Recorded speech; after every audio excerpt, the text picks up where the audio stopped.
Definitive Audio's key ethos is that the music comes first. Simple to say, hard to do.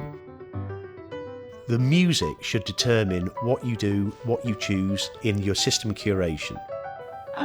Are you coming to see us? All right, see you in an hour. Bye. No one component is king.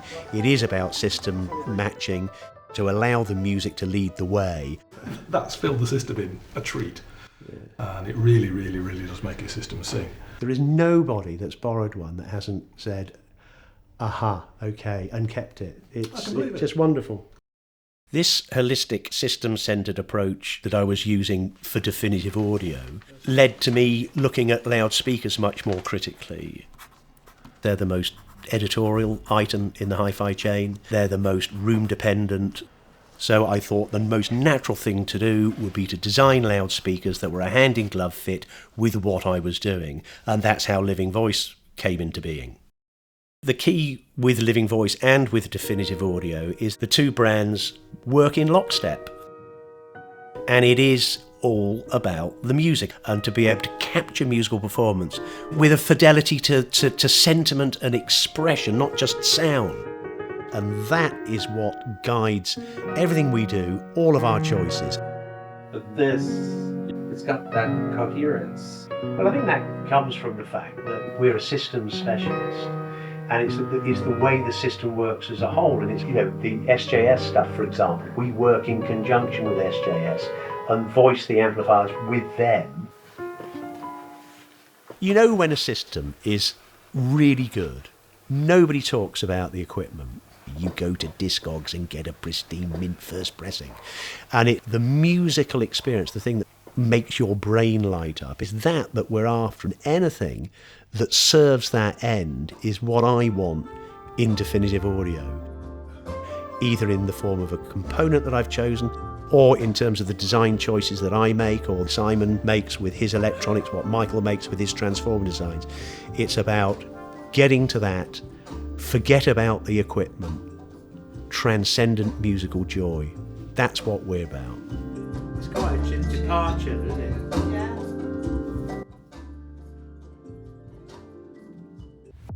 Because of this Definitive Audio passion, obsession that I've had for all these years, having that side by side with designing loudspeakers, I've got such an enormous wealth of equipment.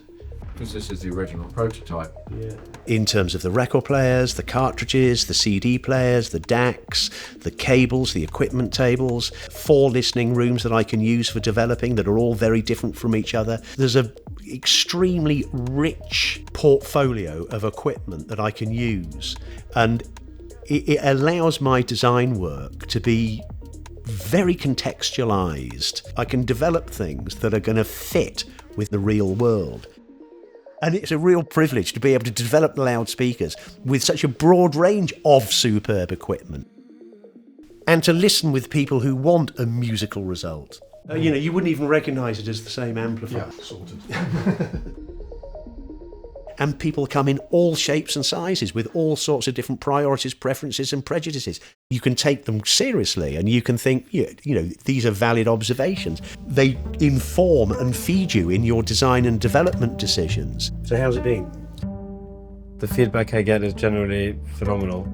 So we get a lot of music producers who come here, bands, DJs, and as soon as they see the Kuzma, the first thing they'll want to do is put on one of their own records. And they put it on, and then they'll just go into another little world, and they'll step back in the center of the room, and they'll just be like in a trance for however long the track is. It's just clean, it's noticeably different compared to other systems I've heard personally. And I go out to a lot of music venues. To hear it here just sounded, just a bit punchier, more clean and more beautiful. Yeah, that's good. I mean, that was the whole objective. And they won't be listening on electronics like that. At the moment. That's lovely to hear. Yeah, that's lovely to hear. Yeah, well, let's play a broad range, but start with something simple. And you sit down and you listen with them, and it is such an empowering and rewarding exchange that you have. And when you see them gratified, see them not talking about technology, just talking about musical performance and different performances of the same piece. That's a wonderful place to be. Gondwana Records. Listen to maybe the IBX and then potentially the OBX, with a hierarchy of record players and valve amplifiers, and just get some context. We pride ourselves on giving correct advice and good advice, and sometimes people do want things that are totally inappropriate for their circumstances, so we like to be very clear about that. Everyone that contacts Definitive Audio, we want them to have a stellar experience from it, and even if they don't buy anything, I want them to respect our judgment and our values and the whole experience. Wonderful. Let me show you the room. Woo. If somebody buys a complete system, we generally do the installation and the setup, and it counts for a lot. We take an age optimizing the setup, and there are a myriad apparently trivial things that you need to do and get right, but you need to be methodical, you need to be thorough, and you need to get those things right.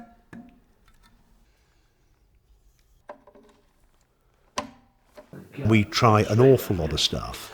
Cables in particular, there's just so many cables that have issues that I'm not very happy with. You have to be polite, but most of the stuff I try doesn't fit. You want them to be reliable, you want them to have good backup support and service. It's nice if you like the people that you're buying your stuff off. But really, the key thing for me is that they fit into my overall musical performance aesthetic for the system.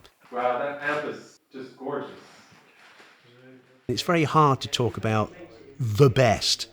It's the more and less appropriate fit within a given system, be it an amplifier or a DAC or a record player or a cartridge. You need to find the way to make the most of that component by changing other things in the system.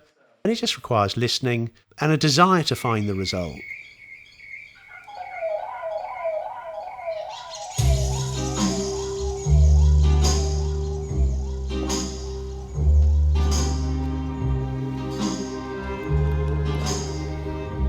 Is this like being a sommelier?